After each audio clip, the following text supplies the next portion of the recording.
Hello viewers, welcome to my channel. বন্ধুরা, আজ দারুণ একটি রেসিপি দেখাবো। মোগলাই আমলের পোলাও রান্না, অর্থাৎ মোগলাই পোলাও যেটাকে বলে, শাহী পোলাও।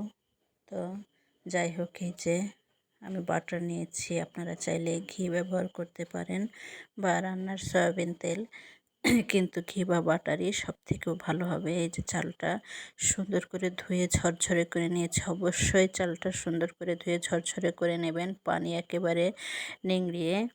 তো প্যানে আমি গরম করে ঘিটা দিয়েছি। ঘিটা দিয়ে গরম করে যে চাউলটা ঢেলে দিলাম।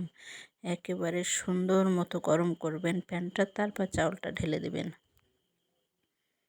যে বারবার নাড়তে থাকবেন যেন নিচে লেগে না যায়। আর এই পর্যায়ে অবশ্যই লো থেকে একটু মিডিয়াম থেকে একটু লো যাকে বলে, সেইভাবে জালটা রাখবেন। সুন্দর ঝরঝরা এবং ভাজা ভাজা হয়ে যাবে চালটা, এদিক দিয়ে লেগেও যাবে না। আর চালটা আপনি যত ভাজা করবেন, পোলাওটা কিন্তু তত ঝরঝরা সুন্দর হবে। এ পর্যায়ে আমি নিয়ে নিয়েছি এই যে গরম পানি, সাথে হালকা একটু গুঁড়ো দুধ। আপনারা চাইলে লিকুইড দুধটাও আপনারা গরম করে নিতে পারেন, তবে অবশ্যই গরম হতে হবে। এর ভিতরে আমি এলাচ, গরম মশলা, তেজপাতা আর লবণ দিয়ে দিয়েছি। এই যে দেখেন, অবশ্যই গরম পানির ভিতরে আপনি এগুলো দেবেন এবং পানিটা ঢালার আগে ওগুলো ফেলে দেওয়ার চেষ্টা করবেন। আমি ফেলে দেব।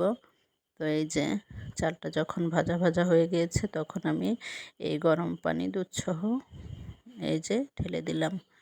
তো অবশ্যই গরম পানি ইউজ করবেন। এই পোলাও বিরিয়ানির ক্ষেত্রে অবশ্যই গরম পানি ইউজ করবেন, তা না হলে কিন্তু আপনার পুরো রেসিপিটাই বিস্বাদ হয়ে যাবে, নষ্ট হয়ে যাবে। ঠান্ডা পানি কখনো ইউজ করবেন না। সব সময় এই রেসিপিটা রান্নার আগে পানি গরম করে রেখে দেবেন।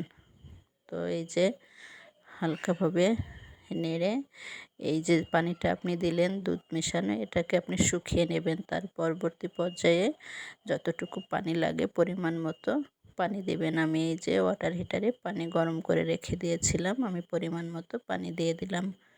এই যে, তো বন্ধুরা, এভাবে যদি রান্না করেন আপনার পোলাও পারফেক্ট হবে এবং অবশ্যই সুস্বাদু হবে। আর শেষে দিয়ে দেবো আমি হালকা একটু জাফরান। ওটা অপশনাল, আপনারা না চাইলে না দিতে পারেন, তবে অবশ্যই আমি যেভাবে রান্না করলাম এভাবে রান্না করার চেষ্টা করবেন। যে ভালো লাগলে অবশ্যই লাইক শেয়ার দিয়ে পাশে থাকবেন।